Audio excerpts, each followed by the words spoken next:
Hi నమస్తే అందరికీ. ఈరోజు మ్యాథ్స్ ట్రిక్లో మనం 18th టేబుల్ని ఎంత ఈజీగా నేర్చుకోబోతున్నామో చూస్తాం ఇప్పుడు. సో 18th టేబుల్ వచ్చేసరికి మనం 2 పార్ట్స్గా డివైడ్ చేసుకోవాలా. 1 to 5 ఒక పార్ట్గా, 6 to 10 ఒక పార్ట్గా చేసుకోవాలా. 1 to 5 వచ్చేసరికి ఇక్కడ అన్ని ఆడ్ నెంబర్సే రావాలా.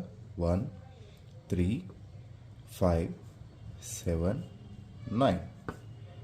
నెక్స్ట్ 6 to 10 వచ్చేసరికి అన్ని ఈవెన్ నెంబర్స్ రావాలి.